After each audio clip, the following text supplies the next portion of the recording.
I was brought to Hollywood in 1929. I worked for Universal Studios from 29 to, I want to say just before the war, so it must have been 40, 41.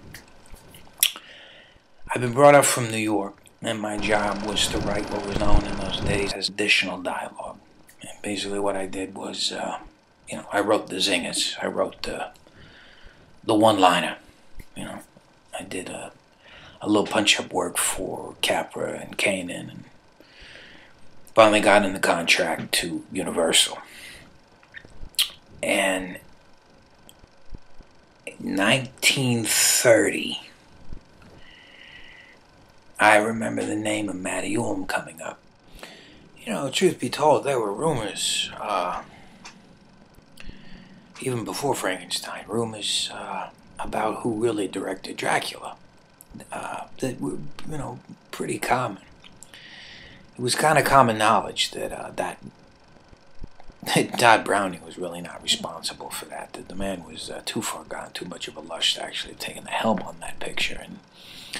And when the rumors started that maybe it was Karl Freund who did the actual direction, I mean, anybody who had ever met Herr Freund, the man came off like a Prussian general. I mean, his English was atrocious. It's there's a possibility he might have been able to do it with a translator like he did on the set of The Mummy.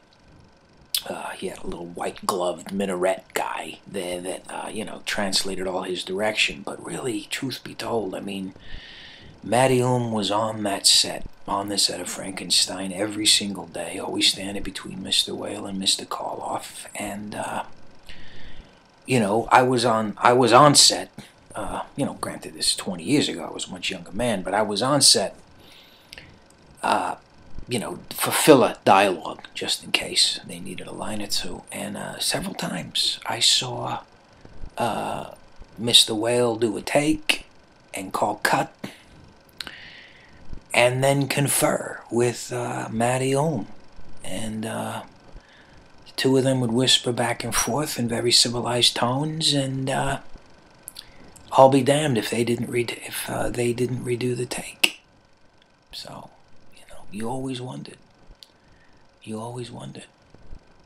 But as far as Dracula goes, it's plausible that Matty Ulm could have had more influence on that picture than she's ever been given credit for. It was kind of known, It was kind of became a bit of a joke that you couldn't make a Universal horror picture without Matty Ulm being on the set, or at least somehow involved.